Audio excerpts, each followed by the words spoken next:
normalcy in our culture, and I would suggest that if energy costs increase, if we lose the rest of our soil the way we're farming, and as grain becomes more expensive, and certainly we're seeing that right now, it's incredible increase in grain costs. I'm suggesting that we will probably go back to some of these historically normal patterns, which means that you need a couple chickens next to your kitchen. Okay? If you live in a condominium in Jacksonville, throw out the aquarium, get rid of the pet dog, and put in a couple of chickens. Did you know that one average pet dog creates more poop than 11 chickens? And it's a hazardous substance. I mean, it's not good for growing, stuff in. Chicken manure is wonderful. I mean, you can almost flavor cookies with it. It's good stuff.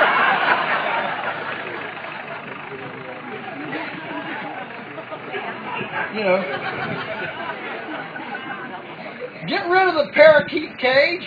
Put in a couple chickens. They're far more functional.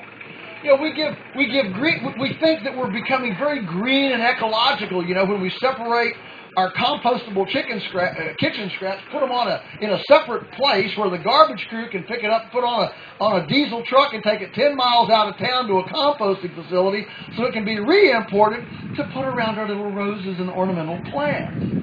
When what's really ecological is to get a couple chickens next to the kitchen. Now we don't have to send the garbage anywhere on a truck. We don't have to re-import the compost, and we get eggs. And so now we don't have to send eggs all over the country and have factory farms growing eggs.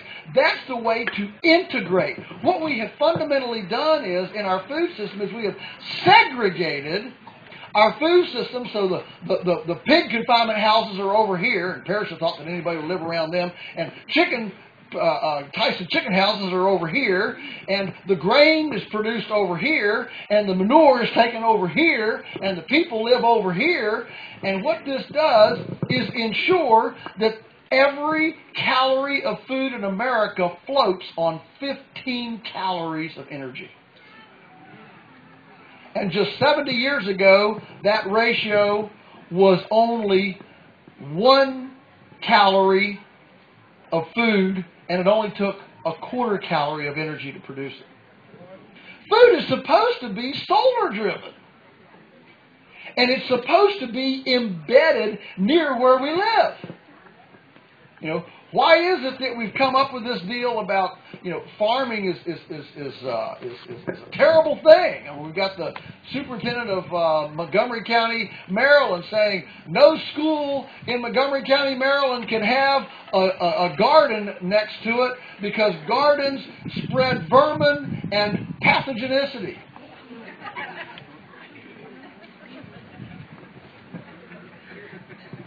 Yeah, I mean, this lady came up to me lately. She was in a homeowners, a gated community in Austin, Texas. She got fined by her homeowners association because she had the audacity to grow a tomato plant in her flower bed. And they have a covenant in their homeowners association that prohibits farming. You can have all the ornamentals you want to, but if you have one edible plant, suddenly you're farming. Folks, this is segregation. It's economic apartheid.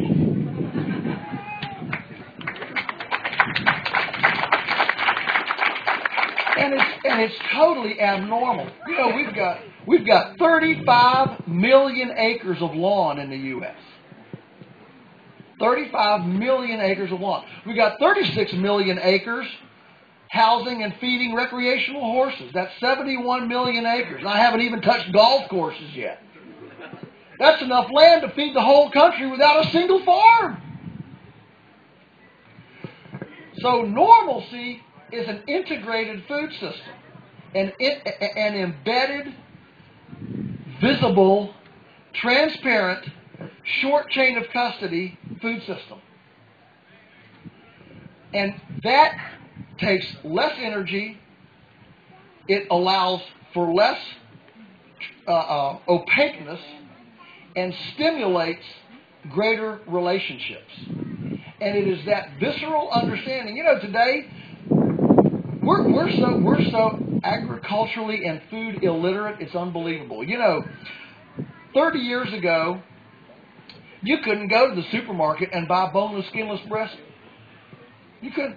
You have to go, if you wanted boneless, skinless breast on a recipe, you had to go get a whole broiler, take it home, cut it out. Now, I'll be very sexist here. All of our customers at Polyfaith, all of them are women. I mean, men don't do anything but grunt, look in the refrigerator, say, honey, I can't find it. That's all men do.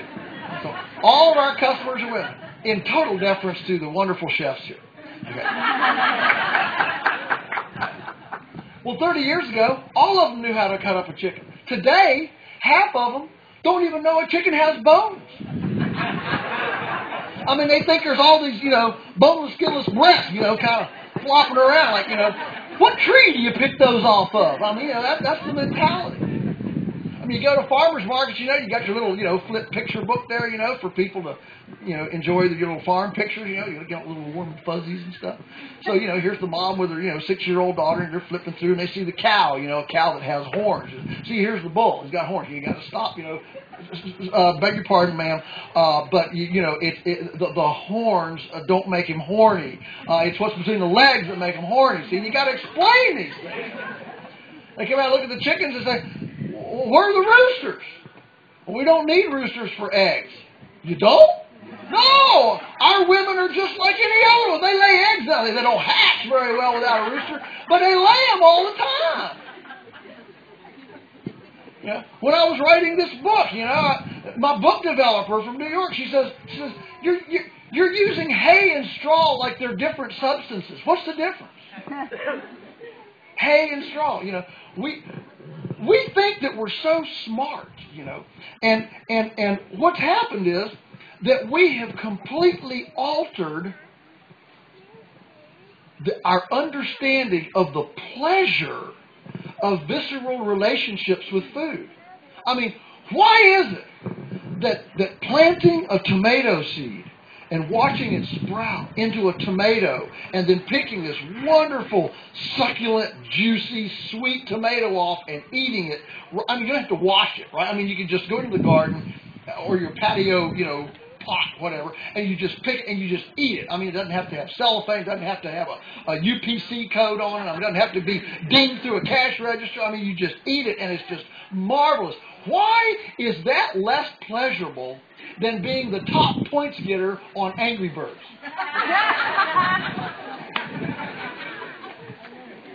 I mean, it concerns me. It concerns me that our young people are not out gardening and they're not cooking and they're not participating in this ecological womb that we are completely and utterly dependent on. I mean, our culture is far more passionately interested in the latest belly button piercing and Hollywood celebrity culture than what's going to become flesh of our flesh and bone of our bones at 6 o'clock.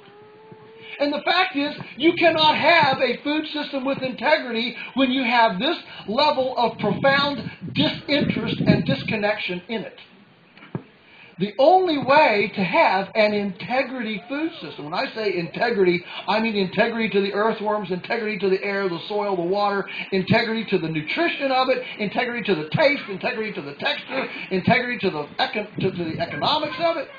You cannot have a food system that has integrity when you have a culture that for the first time in human history has twice as many people incarcerated in prison as we have growing our food.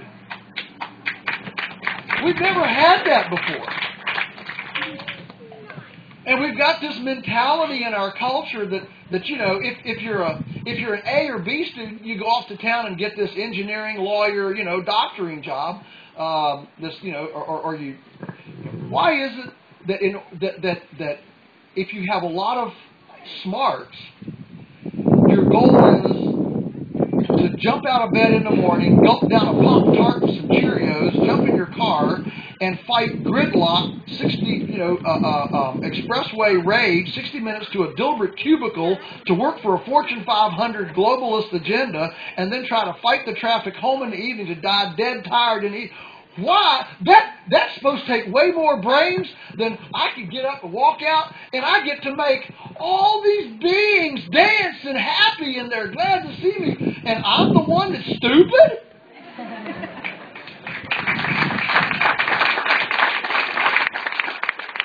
So I think ultimately we're going to have the kind of food and landscape massage that we value. And that means we've got to eliminate our cheap food policy. And we've got to actually want a Jeffersonian intellectual agrarian on the landscape again. And we need to create models that allow the best and brightest, that will attract the best and brightest to go on the landscape and be our landscape masseuse. Okay? We'll know that we've attained this when deep down in the depths of your soul, you really want your farmer to drive a BMW.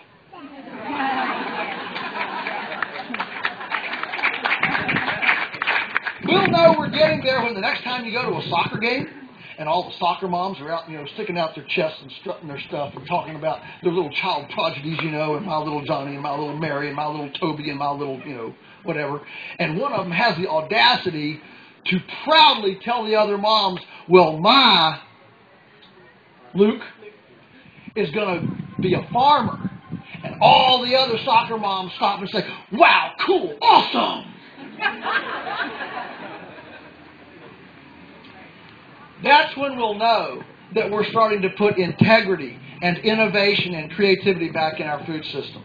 And finally, we live in the first culture in the world that has organized an incredible food police bureaucracy to deny access to heritage-based traditional foods. In Michigan right now, they're sending out SWAT teams to farms to gun down hogs that are heritage breeds and don't look like industrial breeds because they've defined the feral hog phenotype to be so inclusive, there's only about 3 breeds that don't fit it.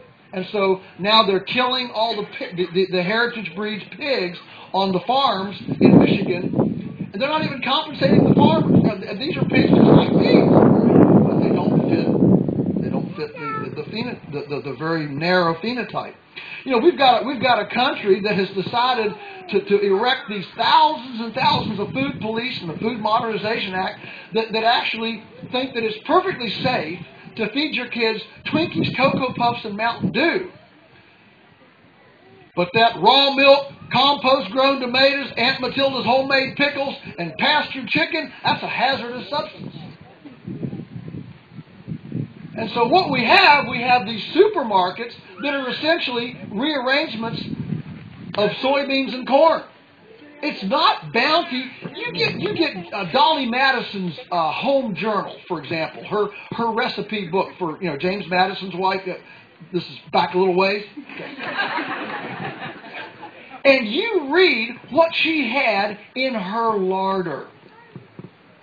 My goodness, there's quince and currants and persimmon and gooseberry and juneberry and blueberry and cherry and the list is, and I'm just starting on the fruits. And parsnips and root crops up the wazoo and mangels and all sorts of these amazing things.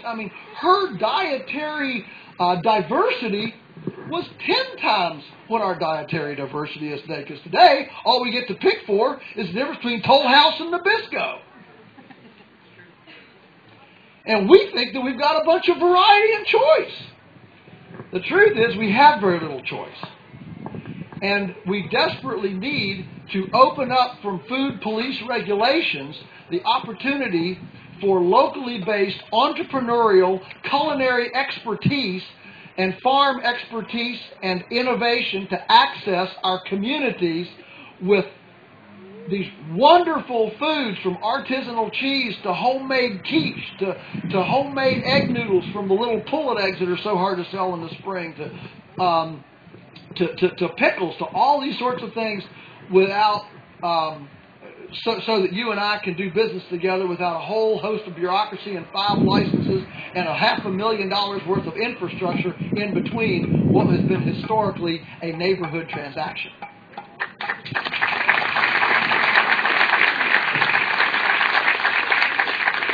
When people complain to me about the price of food, the price of our food, I always tell them, well, it doesn't really take that much to produce it.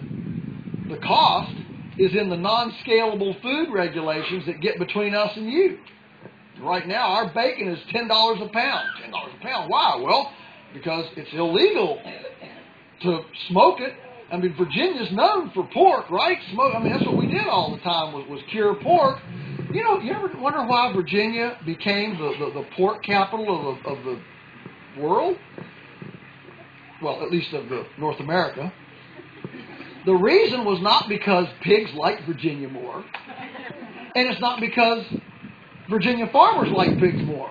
It's because in a day before refrigeration, in order to cure pork with the old traditional salt cure, it takes cold nights and warm days. Cold nights that keep it cool enough so that it won't freeze, and warm days that are just warm enough to make it kind of ooze a little bit with juices so that it'll suck in the cure. Well, North Carolina is too warm in the daytime. Pennsylvania is too cold at night. And so Virginia was the perfect mix of cool night temperatures down there around 31 or 34, 35, and daytime temperatures would go up to 50 to create this hot and cold cycle dependably enough to cure hams. Isn't that cool? So it had nothing to do even with likes or dislikes or anything else except just it was the perfect climate in that time to do that.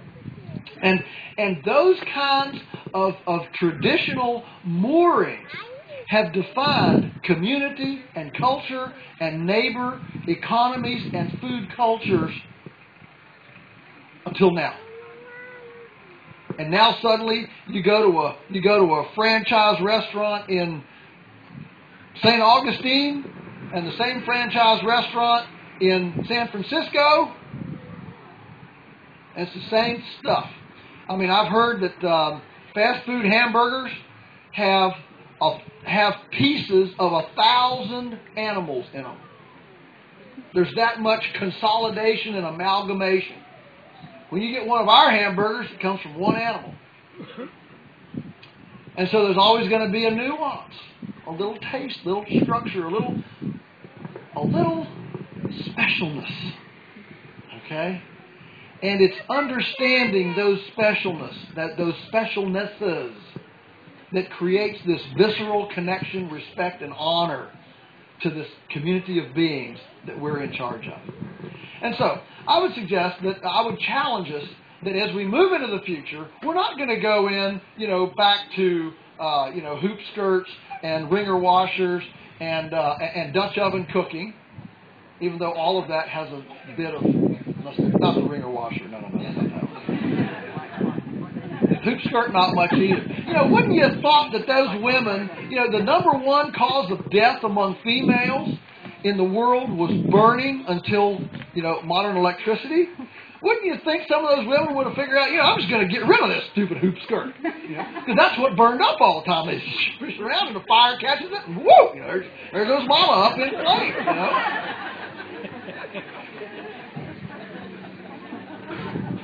As clever as women are, I'd have thought a couple of them start wearing pants or short skirts or something, long before these days. It's funny that the hoop, today's the time to wear hoop skirts, right? Not back then. Anyway, my challenge is that all of us recommit ourselves to participating in this ecological, wonderful, majestic ecological nest we've been placed into. And as we begin to connect with it and participate in it, our knowledge and our awareness of nutrition, of taste, of texture, and I would suggest even our own bodies and how they feel after eating, after eating this or this or this. Swallow a fly. Get a drink.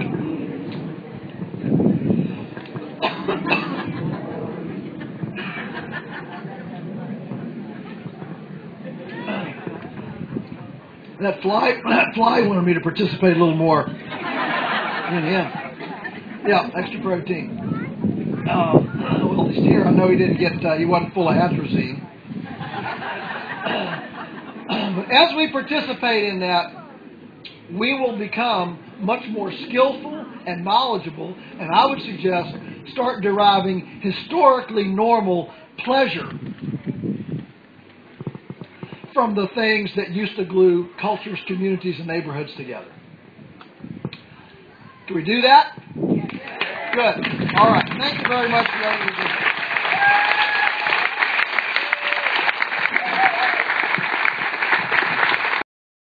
About domestic culinary arts. And just simply quit patronizing the supermarket. There is plenty of food out here to not have to go to the supermarket. And we don't have to eat, wheat thins and Velveeta cheese. We can eat, there is plenty of other stuff around. And you all, by being here today, are showing that you are interested enough to get out and take an investment of time and money and go and invest it in this landscape of what I call farm treasures. And it is as we patronize them that, sure enough, we will begin defunding Monsanto and all the other, Tyson and Smithfield, and they'll just shrivel up. It doesn't take a law. It doesn't take a regulation. It doesn't take a grant. It doesn't take an act of Congress. It doesn't take a political process. We have the power in the marketplace to exercise our trillions of decisions daily and patronize the kind of landscape, air, soil, and water, food, nutrition that we want to see. One more and we're done. Yes? You live in Virginia and there's things you've learned in being up there. If you were further south, perhaps in Florida, what animals or things you would cultivate would you do different down here in a warmer climate? Question is, what would I do differently in Florida than I do in Virginia? I don't know. I'm not from Florida. I'd have to be here about 40 years maybe to figure out what would be the right thing to do. I just don't go into strange areas and tell everybody what they ought to do. I mean, your soil is different, your climate's different, your bugs are different, your winter sure as dickens is different. And I do think that every area has its indigenous plants and its genetically indigenous animals. There is no ecology in the world that's animal-less. The reason for animals is that's nature's way of moving around fertility. If all you had was plants, you wouldn't have any way to counteract gravitational movement of fertility. So high spots would continue to degrade in fertility, low spots would continue to get more over-rich. And so animals, from mice to voles to squirrels to cows to buffalo to birds, all are part of creating a balanced fertility flow in the ecosystem because they're the only thing that can defy gravity. Okay?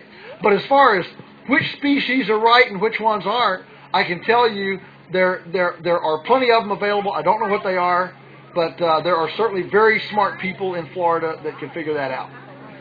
Okay. Thank you so much for letting me visit with you. Blessings on all of you. Let's go make the world a better place. Thank you so much. Good job. Let's give Joel one more hand.